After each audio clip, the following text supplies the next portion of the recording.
Exactly 6 p.m. in Cairo, ladies and gentlemen. Time for the news bulletin on Channel 2. I'm Hanan Al-Khouliani. Start right away with the headlines.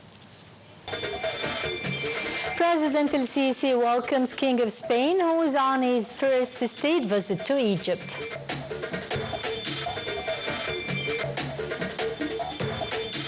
Up to 17 Palestinians are killed in Israeli bombardment 7 in Gaza City as Israel begins its ground offensive.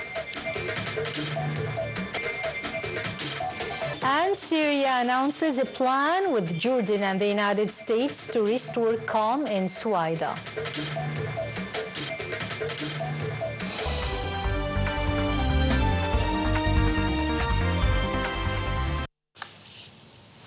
Welcome back to the news in full. President Abdel Fattah el-Sisi welcomed King of Spain, Philip VI, who is paying his first state visit to Egypt. Meeting with the Spanish monarch, the president praised Spain's position in support of the Palestinian rights and warned of the Gaza war's direct threat on the political horizons for settling the issue with the two-state solution. The president and Egypt's First Lady, Mrs. Intisar el-Sisi, paid a ceremonial red carpet reception to the king and Her Majesty Queen Latifah at the Tahadiyya Presidential Palace in Cairo. Earlier, President El-Sisi discussed with the Spanish king means of boosting joint cooperation between Cairo and Madrid in various domains, as well as number of international and regional updates. The president briefed the king on Egypt's ceasefire efforts and the Egyptian estimations over the overall situation, notably after the recent Israeli escalation. Egypt's First Lady, Mrs. Intisar el-Sisi, said that she was glad to welcome visiting Spain's Queen Latifah, posting on her social media account. And the First Lady said also that her meeting with Queen Latifah witnessed a genuine spirit of friendship and cooperation between the two nations. Mrs. Intisar el-Sisi said also that she welcomed Her Majesty with love.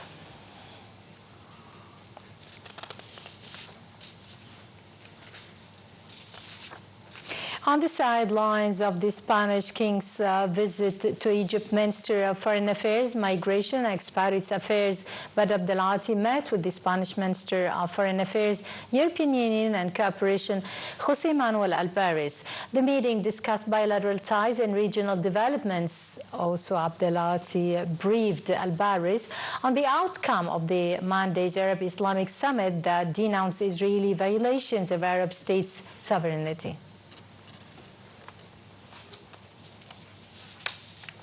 Spain's King Philip VI and Queen Latifah are making a first state visit to Egypt as part of a remarkable boost in bilateral Egyptian-Spanish relations. During the trip, the Egyptian-Spanish or the Egypt-Spain Business Forum will be held to boost economic trade and investment relations.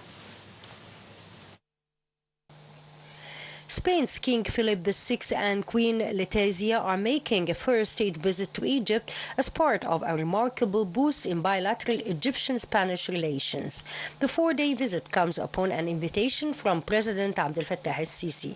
The king is accompanied by Spanish Minister of Foreign Affairs, European Union and Cooperation, José Manuel Albares. The close historical ties binding the two nations have got more emphasis since President el-Sisi's visit to the southern European country in February this year.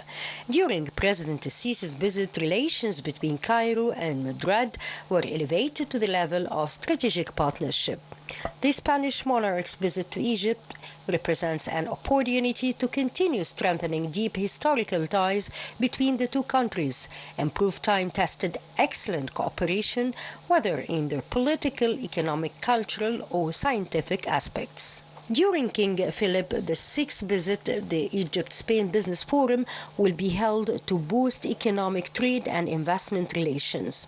As the Spanish monarch started his visit to Cairo on Tuesday, he denounced the unspeakable suffering of hundreds of thousands of innocent Palestinians in Gaza.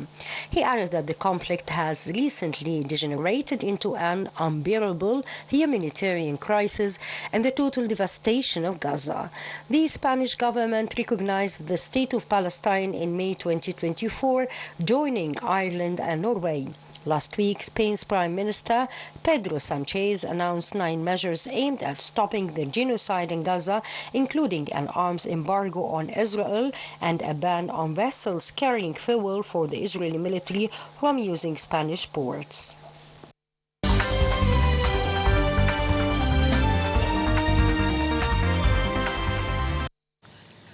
Prime Minister Mustafa Madbouli today reiterated Egypt's firm stance regarding the current regional political conditions, being evident in the recent speech delivered by President Abdel Fattah el-Sisi at the Arab Islamic Emergency Summit in Doha. The Prime Minister made these remarks as he chaired the weekly cabinet meeting, where he pointed out to the government's keenness to hold contacts with the bodies concerned with raising the public awareness on the geopolitical changes in the region. He noted that despite such changes, the government is moving forward with its economic reforms to boost the national economy. Moving on to the latest developments in Palestine, 17 Palestinians are killed in the Israeli occupation bombardments across the Gaza Strip on Wednesday. 7 of the dead were killed in the main Gaza city, which is receiving the most barbaric shelling in the Israeli aggression, and that began at the Strip in 2023. The first shelling began with the announcement of the Israeli army over launching the main stage of its ground assault on the Gaza Strip's largest urban hub on Tuesday. The Israeli military said on Wednesday that it had opened a temporary new road to allow Palestinians to flee Gaza City. The new road is via Saladin Street, and that runs down to the middle of the Gaza Strip from the north to the south. 3 Palestinians were killed in non-Israeli strikes at tents in El Mawasi area in the southern city of Khan Yunis. The EU proposed curbing trade ties with Israel and sanctioning ministers in its strongest action over the war in Gaza. EU Foreign Policy Chief Kaja Kallas said that the war needs to be ended and the suffering must stop, and all hostages must be released. For its part, the Germany's government spokesperson said that the plans for sanctions have been discussed for several days. He added that the German government has not yet formed a final opinion on them.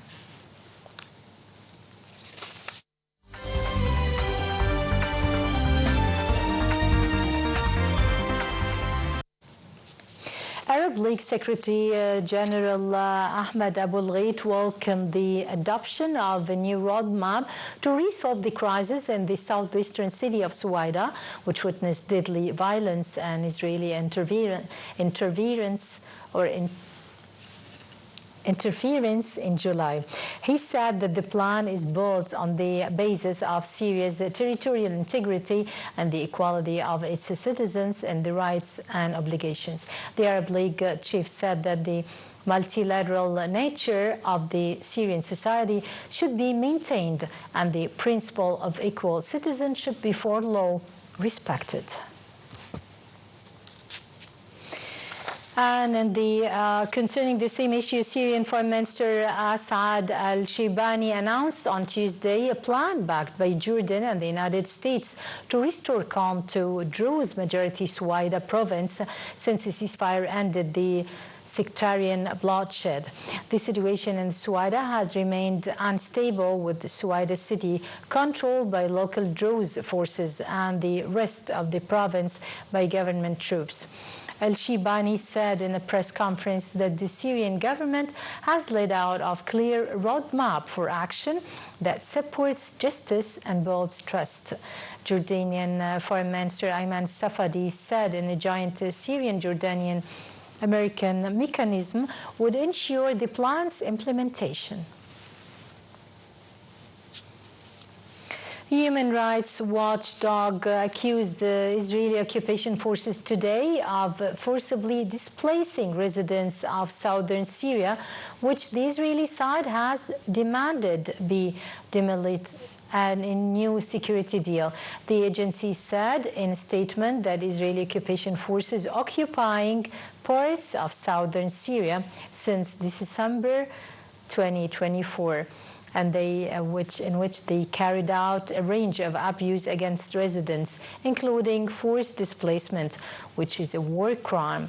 The report came as Syria state media reported that Israeli occupation forces arrested several people in the south and a day after Damascus said it was working with Washington to reach mutual security understandings with the Israeli side. Syrian state television has said that the arrests occurred in some villages and in the near of the buffer zone in the southern province of Quantara during a raid and search operation that targeted a number of homes.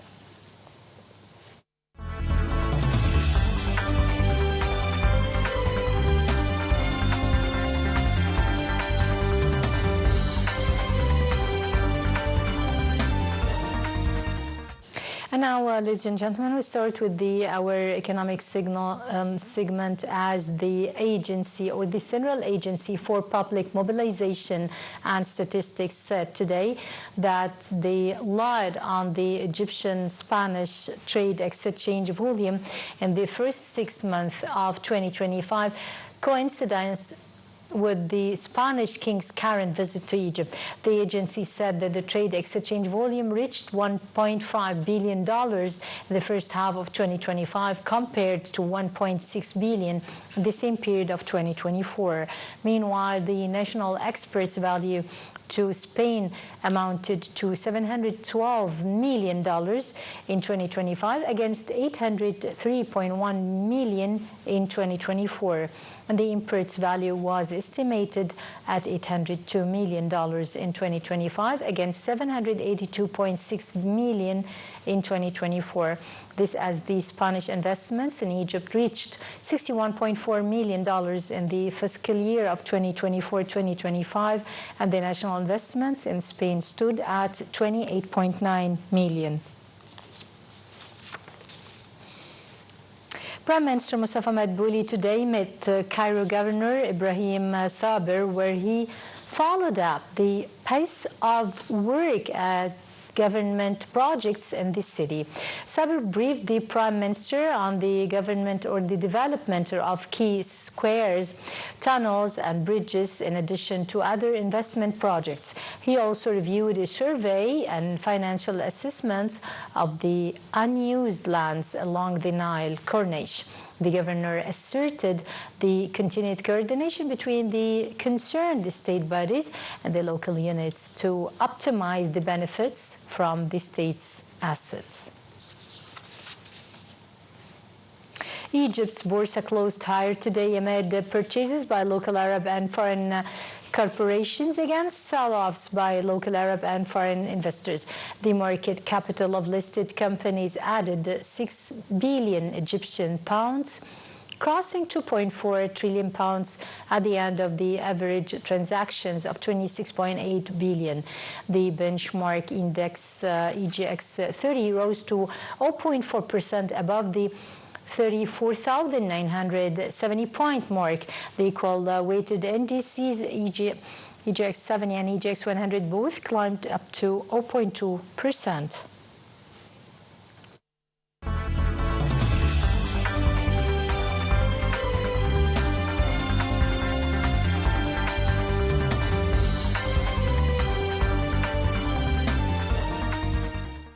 And finally, moving on to the amazing world of sports, Atletico Madrid boss Diego Simon has insisted that his team can defy a mounting injury crisis. Kylian Mbappé converted 2 penalties and 10 men. Real Madrid came back to beat visiting Olympico de Marsiglia 2-1. By this, ladies and gentlemen, we come to the end of our news bulletin for now. Many thanks for watching, and from myself, Hanan Al-Khouly.